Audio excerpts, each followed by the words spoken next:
Bentornati sul canale dalla Fara e da Fuz. Oggi parliamo del pane in epoca longobarda.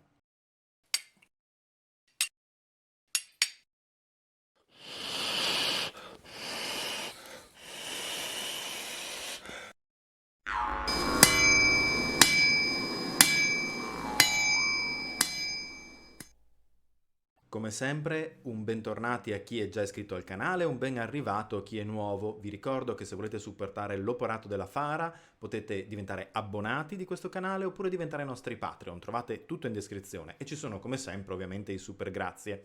Se siete interessati a quello che facciamo oltre ai video di approfondimento qui su YouTube, vi ricordo di cercarci su Facebook e su Instagram. Trovate tutti i link in alto sul canale YouTube o nella descrizione. Bene, il video di oggi è un video un po' particolare, se non altro per la fonte dell'idea. Alcuni giorni fa siamo stati contattati infatti dai gestori del locale Rievoca, una birreria in provincia di Milano, se non ricordo male, caratterizzata da un'attenzione alla riproposizione di menù storici e di abbinamenti storici con le birre artigianali e i sidri artigianali in cui sono specializzati. Ci tengo a specificare che non è un marchettone commerciale, non abbiamo alcun accordo pubblicitario con Rievoca, ma mi pareva giusto condividere con voi chi fosse la fonte dell'idea iniziale di questo video. E poi, detto tra noi, siamo così lontani che non possiamo neanche andare a scroccare una pinta. Il video di oggi verrà come sempre pubblicato in anteprima per i nostri Patreon e abbonati e inviato ovviamente anche ai gestori di Rievoca. In più ovviamente riceveranno anche la bibliografia su cui il video è basato in modo che possano poi trarre le loro conclusioni. Sì, perché se il loro obiettivo è, come appare, produrre dei panificati di epoca longobarda da affiancare a una serata a tema, la missione si sta dimostrando piuttosto ardua. Partiamo da un presupposto. L'Alto Medioevo longobardo ha pochissime fonti a disposizione. Buona parte delle indagini sul mondo alimentare derivano dagli studi archeologici e antropologici più recenti, ma non abbiamo a disposizione quasi nulla di documentale, non abbiamo ricette, abbiamo pochissime iconografie, quasi nessuna del mondo alimentare, e quindi diventa molto difficile, ad esempio, fare quello che hanno già fatto per il periodo romano, cioè riprodurre i pani tipici dell'epoca imperiale romana. Il mondo longobardo sembra essere, ed è sostanzialmente in tutti gli aspetti della sua cultura, un mondo in evoluzione, un mondo di passaggio, che quindi trasmette la cultura germanica alla penisola italiana e che si fa latinizzare e cristianizzare dalla cultura già presente nella penisola, in un reciproco processo di acculturazione che porta poi a creare qualcosa di completamente nuovo. Il pane è altresì un prodotto culturale.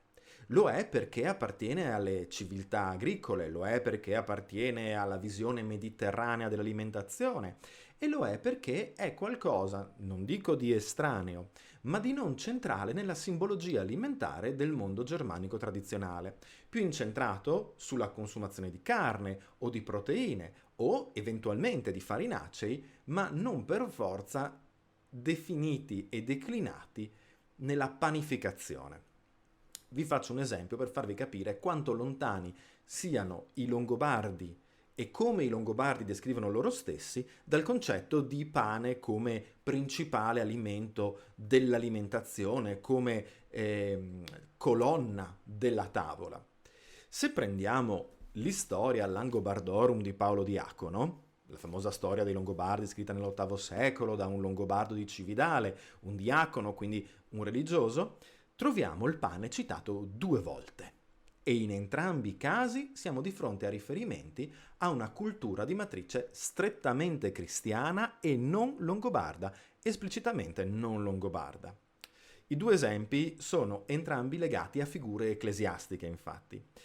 Nel primo caso ascoltiamo la narrazione di alcuni avvenimenti accaduti in Gallia, e in particolare alla presenza di un uomo santo noto come il Beato Ospizio. La storia del Beato Ospizio riguarda soprattutto delle visioni profetiche. A noi in questo momento non interessano, abbiamo già parlato in altri video. Quello che ci interessa è la descrizione della sua quotidianità. Suo unico cibo era il pane, accompagnato da qualche dattero. Quindi il pane come sostentamento dell'uomo beato, dell'uomo santo cristiano. Attraversiamo l'Historia Longobardorum, che è un'istoria dove ci sono banchetti, si parla di vino, si parla di convivio, e arriviamo al libro quinto, se non sbaglio. Adesso controllo, vediamo se per caso ho detto una sciocchezza.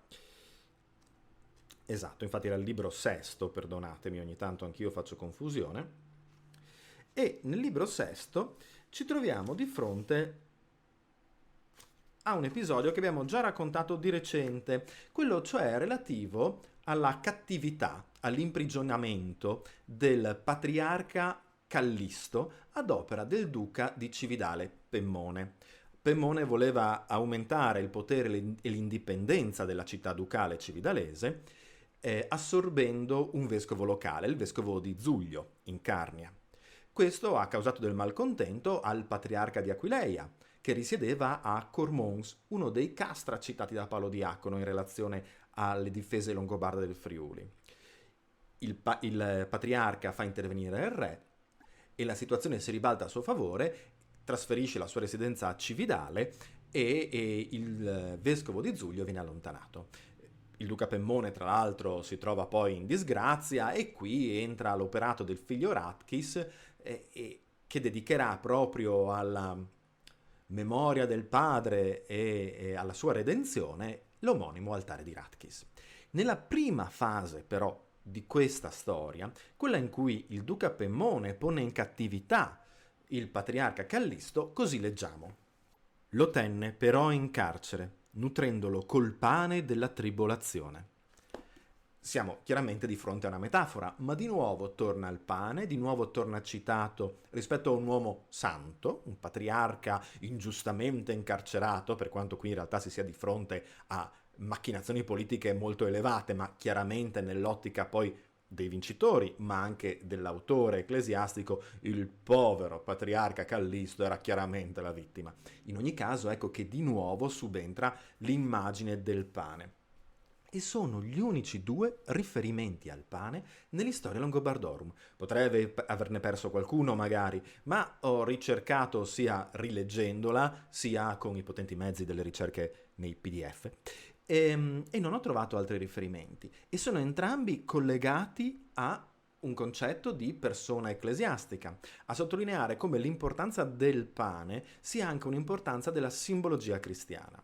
Questo non vuol dire che i Longobardi non mangiassero pane, ma vuol dire che probabilmente la dimensione della panificazione era meno generalizzata di quella che sarà poi nel basso medioevo o già nel pieno medioevo, in quanto questa acculturazione legata al simbolismo cristiano del pane come alimento fondante del buon cristiano. Ricordo l'esistenza di un tomo tutto dedicato al mangiare da cristiani di Montanari, se foste interessati.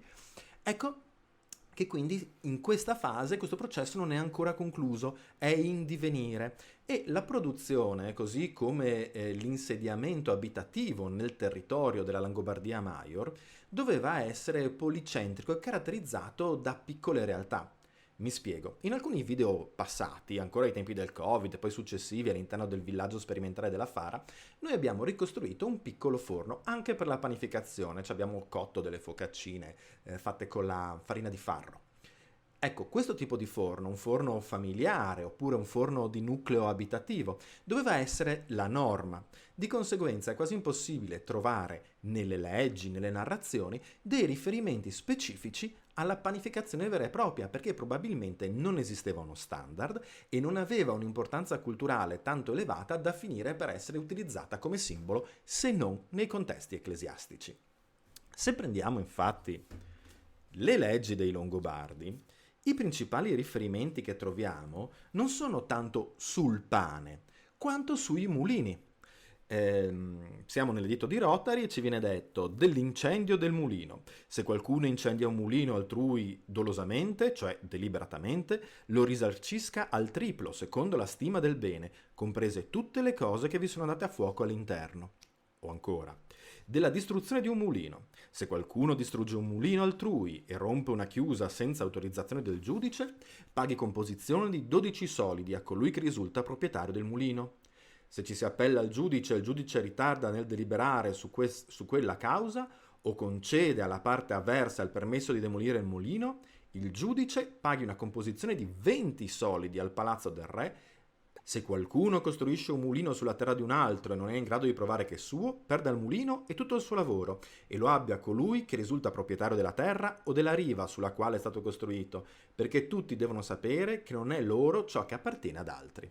Allora, al di là dell'ultimo passaggio che ci sottolinea l'importanza già nel VII secolo della proprietà privata, la parte interessante è la composizione che è dovuta al re in caso di danneggiamento del mulino. Questo cosa ci dimostra? Ci dimostra che le farine erano sì un alimento fondamentale nella vita quotidiana del villaggio longobardo o della città longobarda, ma in particolare possiamo pensare a dimensioni di villaggio. Quello che però non abbiamo le fonti per essere certi è se queste farine venissero utilizzate tutte per la panificazione o se fossero utilizzate per pappette, porridge, pulmentum, cioè varie versioni di polentine più o meno liquide che potevano accompagnare il resto delle cibarie e fare la funzione che oggi noi attribuiamo al pane, ma che qui nel nord Italia è stata a lungo ad esempio attribuita alla polenta e che quindi doveva essere sostanzialmente una grossa fonte di carboidrati, ma non per forza in forma panificata. Quello che ci manca è proprio l'identificazione del tipo di pane, cioè quello che i ragazzi di Rievoca giustamente avrebbero bisogno di conoscere. Com'era fatto il pane? Che forma aveva? Quali erano i suoi ingredienti? I nuovi studi antropologici ci dimostrano che, ad esempio, l'uso delle granaglie varia a seconda dei censi nelle sepolture. Cioè, all'interno delle necropoli, i ceti più abbienti mangiano farinacei di qualità maggiore rispetto ai censi più bassi. E voi direte, beh, scontato, ovvio, sì, però intanto finché non lo si studiava era solo una congettura. Sulla natura di queste farine, di queste granaglie, noi possiamo dire che finita l'epoca romana, il frumento restringe di molto la sua importanza nelle coltivazioni. Consideriamo anche che siamo in un periodo climaticamente piuttosto impegnativo e non favorevole alle coltivazioni. Vediamo ad esempio nel centro e nord Europa un grandissimo utilizzo della spelta, ma anche da noi la segale diventa molto molto frequente. In una tesi di laurea tutta incentrata sul passaggio dal pane dei romani ai pani dei cristiani, si sottolinea come ad esempio in alcuni inventari di San Salvatore a Brescia, in epoca successiva rispetto a quella di cui noi stiamo parlando oggi, ma in un contesto comunque tradizionalmente longobardo, proprio la segale rappresenti il 40% delle granaglie depositate nei magazzini. A questa segue un 20% di frumento, un 10% di orzo, che però poteva essere utilizzato ad esempio anche per la produzione della birra, e poi un ulteriore 10% diviso fra granaglie minori, pensiamo al panico, alla spelta appunto, e al sorgo. Quindi, per gli amici di Rievoca, abbiamo una risposta? Come si potesse produrre il pane in epoca longobarda? Come dovesse essere il pane in epoca longobarda? No, non ce l'abbiamo. Però possiamo sicuramente dire che nei censi più alti si poteva puntare a un pane bianco, ce lo dice Antimo, il medico bizantino che scrive per Teodorico dei Franchi, un manuale di cucina, un ricettario con alcune riflessioni in cui dice che per prima cosa bisogna mangiare il pane bianco ben lievitato. Ma qui siamo di fronte a una cultura di matrice bizantina e dedicata a una corte. Quindi ecco, pane bianco, sì, presente per i censi veramente altissimi della popolazione. E poi pani e polentine, pappette, realizzate con invece farine che noi oggi giudicheremo minori, appunto, come abbiamo parlato della segale come primo esempio nel nostro territorio.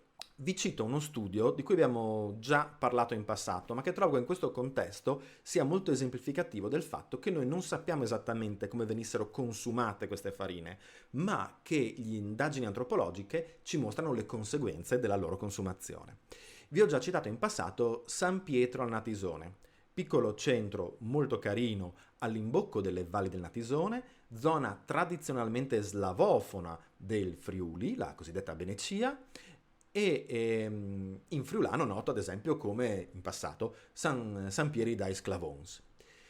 A San Pietro probabilmente già dal VII secolo risiedevano popolazioni non longobarde.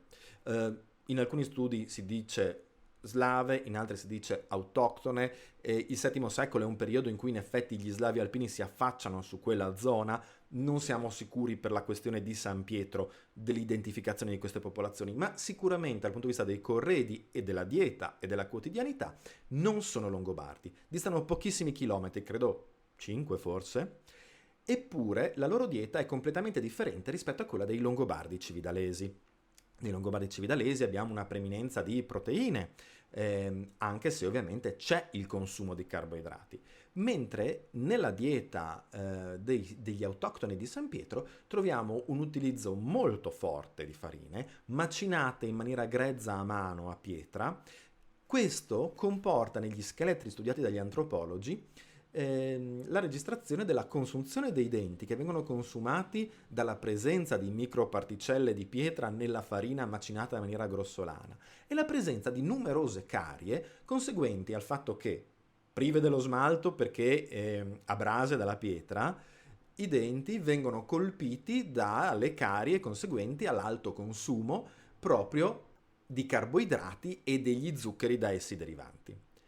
Questo dimostra appunto l'utilizzo di farine e di carboidrati in quel contesto, ma non ci dice se ad esempio fossero in forma panificata o fossero in forma di polentine e porridge.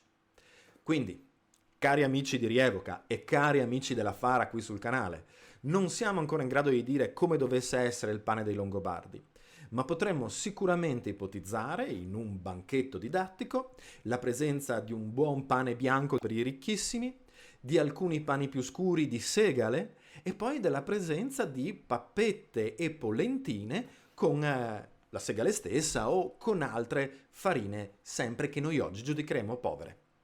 Speriamo di avervi incuriositi, fateci sapere nei commenti se avete delle domande, ci vediamo alla prossima e mandi!